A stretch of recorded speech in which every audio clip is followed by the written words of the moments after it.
राधे राधे सभी को। Welcome to my channel.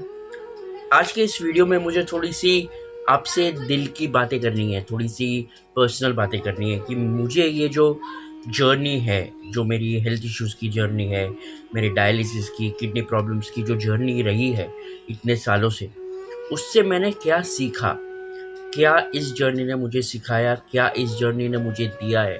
क्योंकि बहुत बार क्या होता है ना कि हमारे जो हेल्थ प्रॉब्लम्स होते हैं ना, बहुत सारे प्रॉब्लम्स लेके आते हैं। फाइनेंशियल प्रॉब्लम्स, फिजिकल प्रॉब्लम्स तो होते ही है, इमोशनल प्रॉब्लम्स भी होते हैं। बहुत सारे लोग एंग्जाइटी में हो जाते हैं, डिप्रेस्ड हो जाते हैं और बहुत सारी चीज़ें होती है। लेकिन मुझे ये जर्नी ने क्या दिया, मुझे ये मेरे हेल्थ इश्यूज़ ने क्या दिया, उसके बारे में मुझे आपसे थोड़ी सी बात करनी है। और ये शॉर्ट में वीडियो रखूँगा, ज़्यादा आपका टाइम नहीं लूँगा, लेकिन ये वीडियो के एंड तक आप ज़रूर कुछ ना कुछ सीखोगे, इंस्पायर होगे।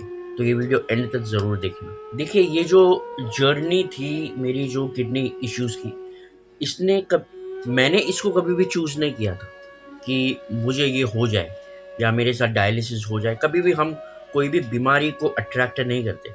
लेकिन जब हो जाती है, जब हमारे साथ कोई भी ऐसी घटना हो जाती है, चाहे वो हेल्थ रिलेटेड हो, फाइनेंशियल रिलेटेड हो या कोई भी ऐसी प्रॉब्लम हो, तो उससे कुछ ना कुछ सीखना बहुत इम्पोर्टेंट है। और ये मेरे किडनी इश्यूज़ ने मुझे बहुत कुछ सिखाया। जैसे कि ग्राउंडेड कैसे रहना है, ईगो को कैसे कम रखना है। हम हमारे पास ज़्यादा समय नहीं है यहाँ पे। जितना भी समय है उतना समय हम एकदम आराम से और खुल के जिए। ये सारी चीज़ें मुझे किडनी प्रॉब्लम्स ने सिखाई है।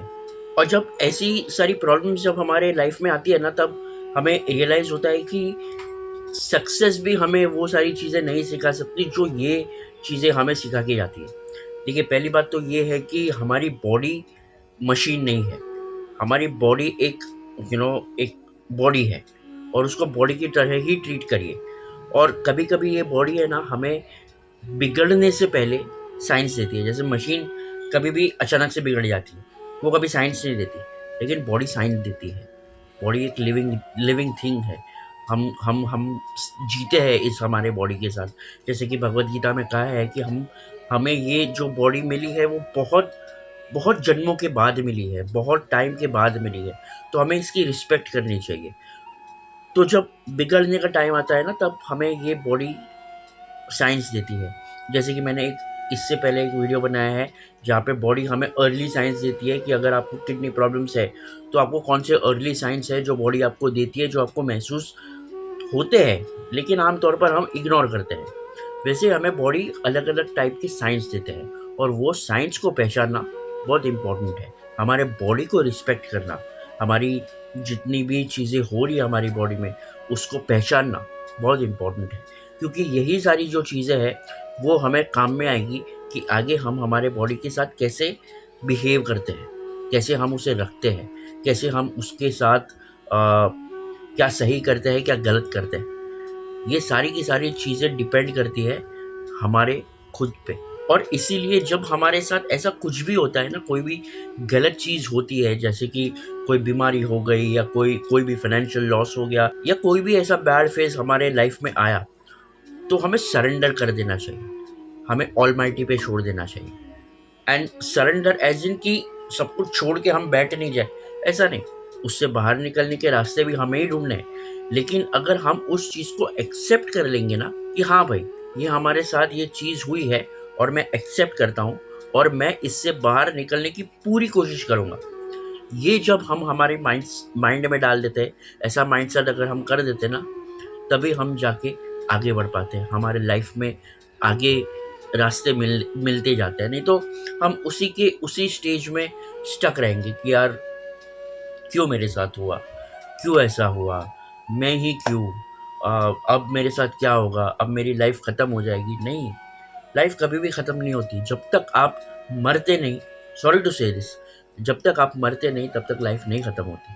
तब तक आपको न्यू अपॉर्चुनिटीज़ आपको खुद को ढूंढनी है और मिलती भी रहती है। जैसे कि मैंने कहा कि बॉडी जैसे अर्ली साइंस देती है हमारे बिगड़ने के, वैसे लाइफ हमें भी अर्ली साइंस देते हैं, अर्ली चांसेस देते हैं कि एक और चांस ले, एक और चांस ले। ये हमारे ऊपर है, हम कैसे उस अपॉर्चुनिटी को हमारे फेवर में पॉजिटिवली यूज़ करते हैं, ये सब हमारे ऊपर है। इसलिए जब मुझे मेरा डायलिसिस स्टार्ट हुआ, तब मैं बहुत लड़ता था कि क्यों ऐसा है, क्यों ऐसा है, मेरे साथ ऐसा क्यों हुआ, ये वो। लेकिन जब मैंने सरेंडर कर दिया ना, कि हाँ, एक्सेप्टेंस ला दिया ना मेरे लाइफ में, तब जाके मुझे रियलिटी चेक मिला, तब जाके मुझे नए अपॉर्चुनिटीज़ मिले, तब जाके मुझे नए एंगल्स मिले कि मैं मेरे लाइफ को किस दिशा में लेके जाऊँ, किस वे में लेके जाऊँ, और पॉजिटिवली इसको कैसे करेक्ट करूँ।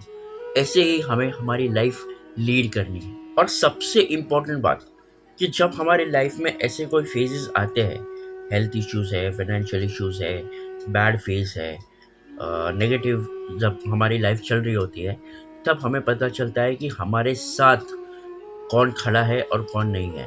ट्रू फेसेस रिवील होते हैं ऐसे ही टफ टाइम्स में। तब हमें पता चलता है कि यार, जिसको मैं अपना बेस्ट फ्रेंड मानता था, जिसको मैं अपना क्लोज मानता था, वो मेरे साथ आज नहीं है। क्यों? क्योंकि मेरा बैड फेज चल रहा है, मेरा नेगेटिव फेज चल रहा है।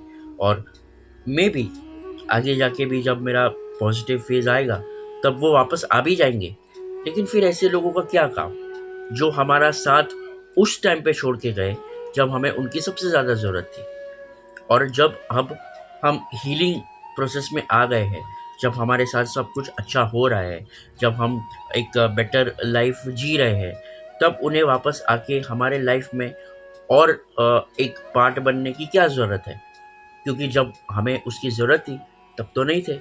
लेकिन अब जब हमारे साथ वापस अच्छा हो रहा है, वापस हम एक नॉर्मल लाइफ जी रहे हैं, एक बैक टू नॉर्मल फेज में आ रहे हैं, तब वो वापस आके हमें क्यों डिस्टर्ब कर रहे हैं। इसीलिए कभी भी ऐसे बैड फेज हमारे लाइफ में आना बहुत इम्पोर्टेंट है। क्यों?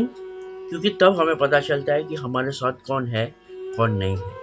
लोगों के असली चेहरे सामने आते हैं, हमारे असली चेहरे लोगों तक सामने आते हैं, कि हम हमारे बैड फेज में, हम हमारे नेगेटिव फेज में भी हम लोगों के साथ कैसे बिहेव करते हैं, हमारे क्लोज वन के साथ कैसे बिहेव करते हैं। जैसे फॉर एग्जांपल, जब कोई हेल्थ इश्यूज होती है, तो हमारा मूड एक नेचुरल चिड़चिड़ा हो जाता है।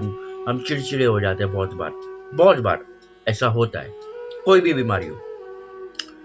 लेकिन उस चिड़चिड़ेपन में सामने वाला जो हमारे सामने जो हमारे क्लोज वंस हैं, जिसके साथ हम अभी चिड़चिड़ा कर रहे हैं, हमारे मूड स्विंग्स उनके सामने व्यक्त कर रहे हैं, वो हमें कैसे ले रहे हैं, वो हमें कैसे कंसीव कर रहे हैं, कि वो समझ रहे हैं कि नहीं समझ रहे।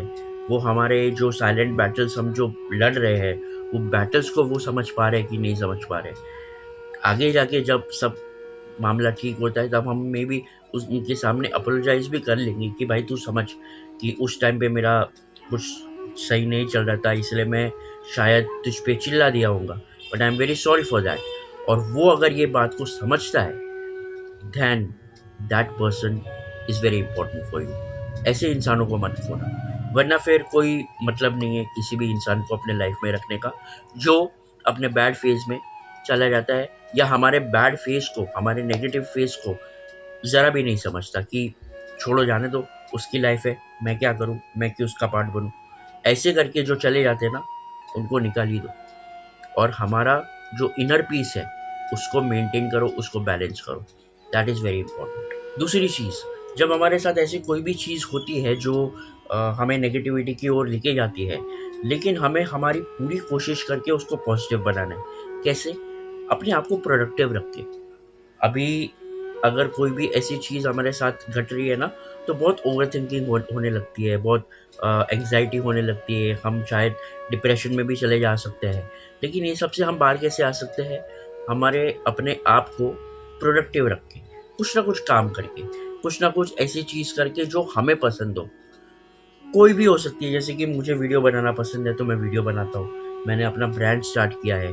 मुझे गीता लेसन्स बहुत पसंद है, तो मैं भगवद गीता कोचिंग स्टार्ट करने वाला हूँ। तो ये सारी चीज़ें जो मुझे प्रोडक्टिव रखे, जो मेरे काम में आ सके, वो ज़्यादा इम्पोर्टेंट है, ताकि मैं अपने थॉट्स को पॉजिटिव रख सकूँ, अपने माइंडसेट को पॉजिटिव रख सकूँ। नहीं तो अगर मैं पूरा दिन सल्किंग में ही निकालूँगा कि यार नहीं हो रहा है मुझसे, मेरे साथ ये हो गया, तो अब मैं ये क्या करूँगा, वो क्या करूँगा, क्या करूँगा मैं, पूरा दिन निकल जाएगा and that will be the worst. क्योंकि बहुत सारे थॉट्स आ रहे हैं, बहुत सारे ऐसे नेगेटिव थॉट्स आ रहे हैं जो हमें नहीं चाहिए, अनवांटेड थॉट्स हैं।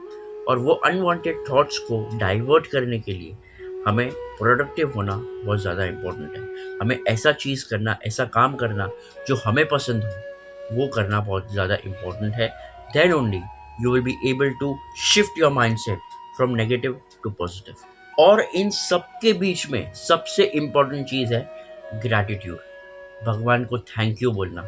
भले ही वो बैड फेज चल रहा है आपके लाइफ में, लेकिन भगवान आपको कहीं ना कहीं से रास्ता दिखाता ही है, वे दिखाता ही है, जहाँ पे आपको आपकी जर्नी आगे चलाने में हेल्प हो सके।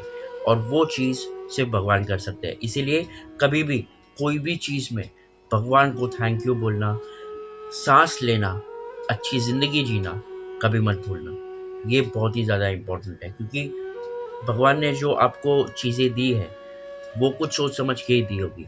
जैसे भगवत गीता में कहा है कि हम हमारे कर्मों के ऊपर ही डिपेंडेंट होते हैं, जैसा हम करते हैं वैसा हम भरते हैं।